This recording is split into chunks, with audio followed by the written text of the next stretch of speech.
Welcome to the Cabral Concept, where board-certified naturopath and integrative health practitioner Dr. Stephen Cabral shares how he was diagnosed at the age of 17 with a life-altering illness and given no hope for recovery. It was only after studying and traveling all over the world did he discover how to combine ancient Ayurvedic healing practices with state-of-the-art naturopathic and functional medicine to fully rebalance the body and re-energize it with life. It's time to discover how to get well, lose weight, and finally feel alive again. And now, here's your host, Dr. Stephen Cabral.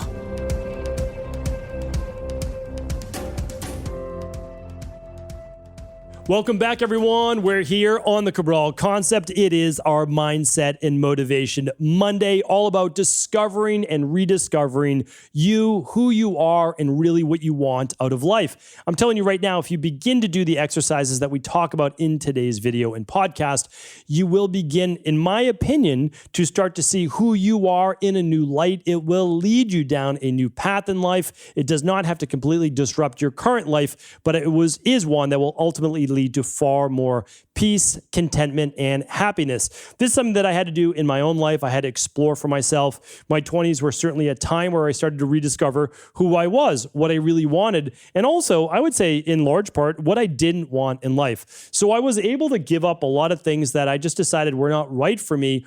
And sure, they might have been challenging maybe at the time, but doing those things actually gave me a lot of freedom to do more of what it is that I loved and what I thought that I wanted out of life. Now I understand it was the right choice. It was the right path. But oftentimes at the time, right, at that moment in time, it's not always easy to have the confidence to say that. So what I want to do is I want to share with you at least some questions to begin to open up your own mind, so that hopefully, again, in my opinion, that you will start to begin to move towards that life that we all want, that life of fulfillment, the life of no regrets, and the life of happiness.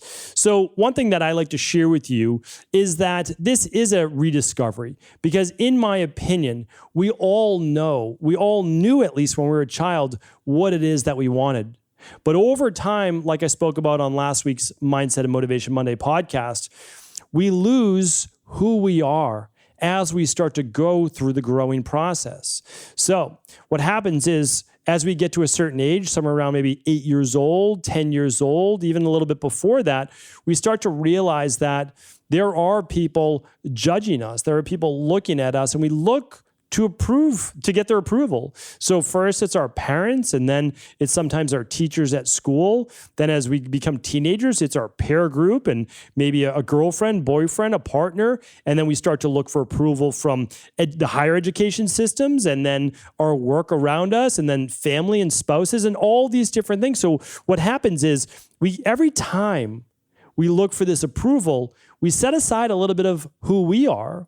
And what we start to do is we start to walk down a path of seeking approval. And as we begin to walk down that path, it diverges from the path that we were on. Because earlier in life, certainly before 8 years old, when we were more in that theta state, we were taking in the world around us.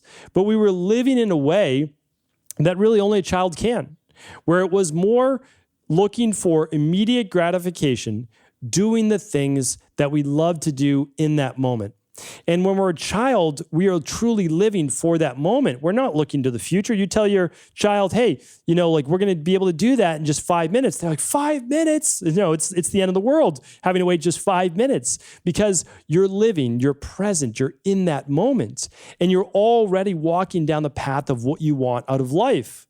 But again, as we start to take on the burdens of life, the challenges of life, and the approval of others, we start to converge. We just come off of our path. We see that there's different ways that we can walk, and sure, we can walk our own path. But if we do that, maybe we're starting to let down the people that we need literally to make it safely through life. And again, if you want more information on this, definitely check out last week's podcast. I'll get the number for you right now. That was episode 2327, and today is episode 2334.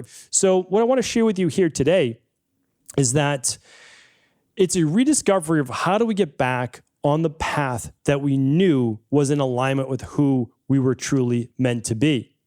And so the goal needs to be that rediscovery. And because again, I don't want you to think that you're going to make up your life. And this is why this comes about. So keep in mind, we run a very active practice and I get to listen to people all the time. And I really do. I try to listen as much as humanly possible because then I get to realize like, this is what people need the answers to.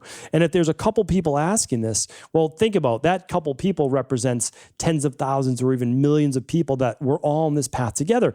And did I go through it myself? Yes, I went through the same path myself. And so I know that this is more something universal. And so what I share with you is simply a way for us to find back who we were, to come back to who we know we are on the inside. And the best way to do that is by asking yourself, who was it that you wanted to be as a child? What was it that you wanted to do as a child? What did you love to do? Did you say you wanted to be something when you grew up? Just think back. You have to ask yourself those questions. You might say, well, I wanted to be an astronaut. Okay, so I get it. I understand. You may not become an astronaut. But you have to think more from a child's perspective. Why did the child want to become an astronaut? Like, what was it? Was it the sense of adventure? Think about that. If you're an astronaut, what are you doing? You're exploring uncharted territory. You're going up into space. Or maybe they looked up to someone or they were watching something, some type of documentary or show, and they wanted to model their life after that. Again, it's just one example and it's only one thought, but I just know when I my own two kids, and I have obviously lots of nieces and nephews with all of my brothers and my sister and then my brother-in-laws and everyone else. And so I just get to see this. I get to hear what they're talking about. And it's not typically one job, right? They want to do like 2 or 3 or 4 other things. And so even when I look at like, let's just take my youngest daughter, for example. Okay, she wants to be a doctor. She wants to be a teacher. She wants to be a veterinarian. She wants to be a dancer. Like there's like all these things that she wants to be. And so when you start to explore that, like, and you just ask, why is it that you want to do those specific things? Well, some of it is people that she may admire. So she liked doing dance class. She liked her dance instructor. She liked to be able to perform.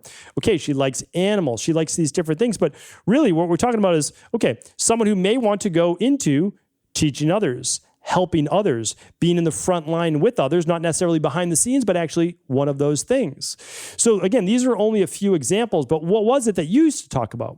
And sure, we all, again, not everybody, but of course, some of us wanted to be professional athletes and whatever that may be. And okay, there's nothing wrong with that. It also shows that you're not afraid to be competitive, to want to rise to the highest level. And that's absolutely great. And so I'd also share with you, what books did you enjoy reading? Or what TV shows, like if they were not just cartoons, but things like that. Like what were you into? That's a big thing I ask people. Let me just give you an example from my past as well. And because I've shared this many times, but I wanted to be an archaeologist from a very young age. And when I think about that, well, why did I want to be an archaeologist? Well, I like the Indiana Jones movies. I think like things like that. Sure. But really, what was it? It was about discovering things that had yet to be discovered. And you know what? I didn't even realize this. Honestly, it's funny because sometimes you need to have these conversations with other people because we think we know ourselves so well, but we really don't. That's why I love having coaches. I like talking with other people as well. Because so I finished I'm going for my doctorate degree in naturopathy. I'm doing my internships overseas. I'm in India, I'm in Sri Lanka, these places I've never been to. I don't know anybody over there. It's just kind of wild. I'm going to go study and I'm going to go figure out what is going on in these clinics that they're helping people. How are they helping people? I go to Old Beijing in China. I'm there at a traditional Chinese medicine hospital. I'm one of 4 people in the program that speak English. It's, so it's like, well, why are you doing these things? And it's interesting because first of all, I wanted to figure out what works, and I wanted to be able to take the things that works back to the US and be like, hey, this is how I'm going to practice because I know it works. I thought there would be one methodology that worked the best. Lo and behold, of course, as I've shared many times before, there is no one best form of medicine. They're all the best forms of medicine. The thing is, you need to know who to use it with at what time and what modality or system, and that's how you get the best results. And typically, it's a combination of many. So that's why I can say, there's a time and place for conventional medicine, for Ayurveda, for functional medicine, etc. They're all amazing. You just need to know when to use it and with whom, and ideally, you're going to apply it to multiple modalities. But So anyway, I go through my internships. I do all that. I love reading, books. And so I came back. I'm chatting with some clients, but they had already known me before, known me for years. And I'm telling them about all my studies and I'm telling them about what I learned. And it's funny because one of them mentioned me like, wow, it's like you're a medical archaeologist. And I'm like, you just said archaeologist. And forever, until I was maybe like 14, 15, where the idea was just pushed out of my brain by, again, teachers and society and culture, because who becomes an archaeologist anymore, right? It's just certainly, just not a lot of people. But it's funny because when they said that, it triggered something in my brain to say, that's what I wanted to be my entire childhood.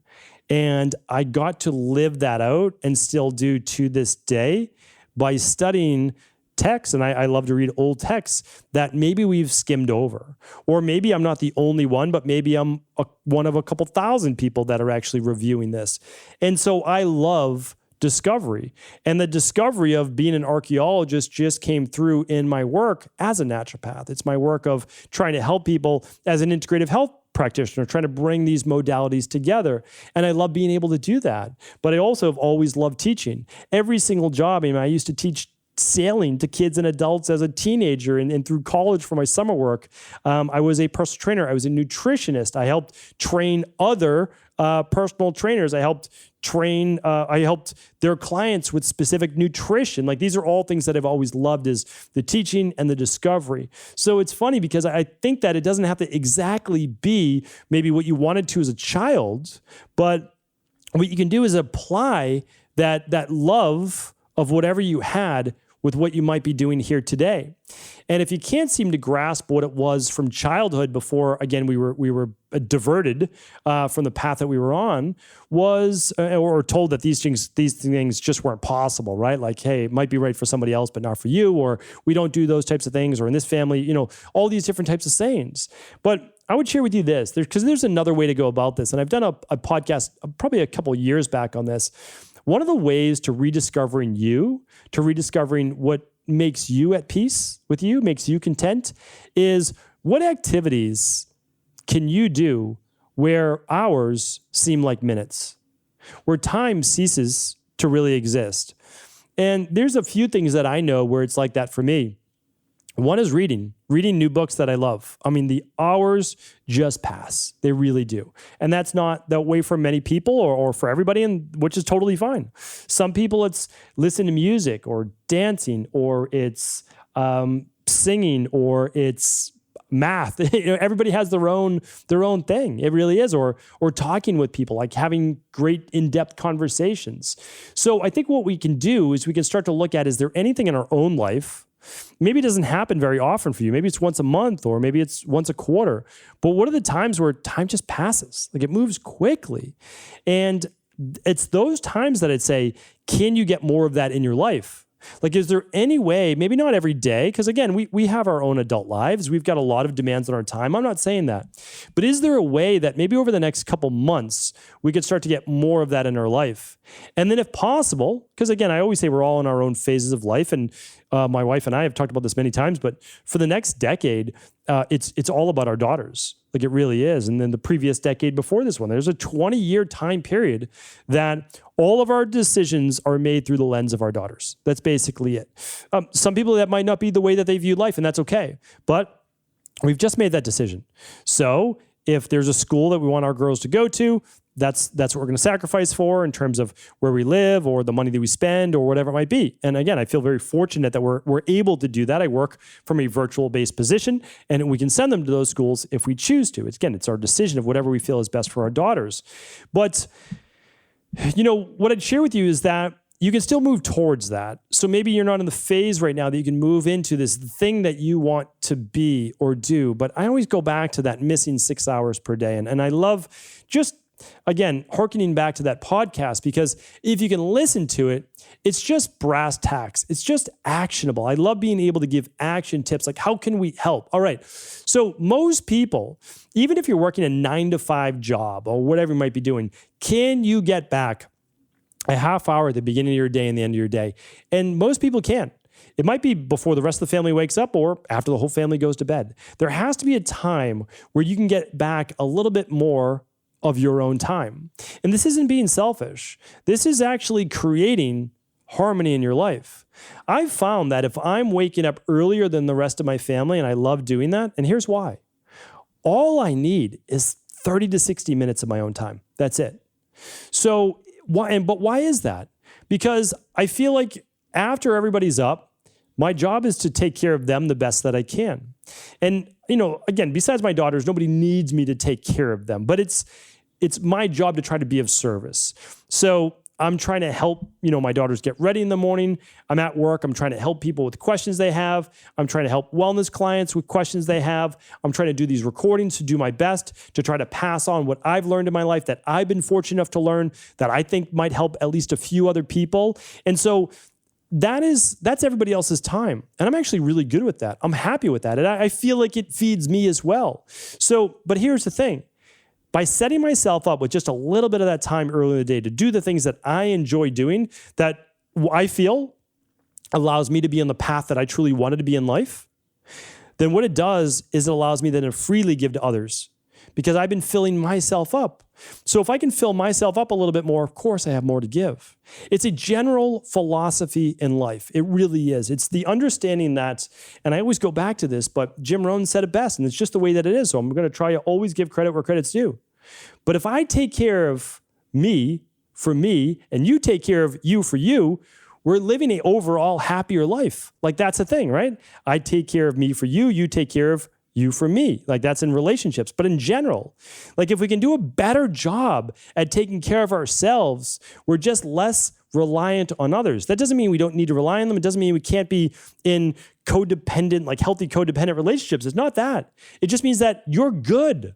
Like you're good no matter what. And then for the people that aren't good, that they're in a tough spot in their life. I just wrote this in my last Sunday email, that they're in a season where they're not good. It's their winter right now. Guess what? If you're in a good season, your spring, your summer, your fall, then you're able to help lift those people up. So I ask you to get good, not just for you, but all the other people in your life that you can then help. So I just keep working on me. Honestly, I keep continuing to work on me because if I can get better, I know I can lift others up along with me. So hopefully today's show was helpful. I appreciate you. I honestly do. This is one of my favorite shows to do. If it was helpful, do feel free to share it with anyone else you believe it could serve. Before you go, I wanted to ask you this question. What if I could teach you in just a couple of hours how to transform your thyroid, hormones, adrenal, cholesterol, blood pressure, blood sugar, weight loss, energy, mood, brain, pregnancy, anti-aging, or many other health-related issues? After 20 years in private practice, after seeing and overseeing 250,000 client appointments, I sincerely feel I have the real-world data and have found the answer you've been searching for. So what I've done is spent hundreds of hours of my own time refining what you need to know in order to uncover your underlying root cause health issues and then begin to rebalance the body and bring it back to a state of robust health and wellness. I'm going to teach you exactly what I do in my private practice so you can understand how you got here and now what you need to do in order to heal. You'll receive all of the important success checklists, protocols, and even ways to customize it to make the program fit your busy life. And you'll get all of this at a fraction of the price. Let me save you the time, money, energy, stress, and frustration of not knowing what to do next. Instead of reading dozens of books on the topic and seeing multiple practitioners, I will condense everything that you need to know in just a few hours of video tutorials that you can watch and listen to anywhere. Together, we will make this healing process an enjoyable one that you can take with you for the rest of your life. I wish you all of the best of health and happiness, and I hope to be able to guide you on your healing journey through my Health Results Accelerators. Simply choose the health imbalance you're currently suffering from, and by the end of today, you'll know what went wrong and how to get well again. I guarantee it. For details, head over now to stephencabral.com/courses.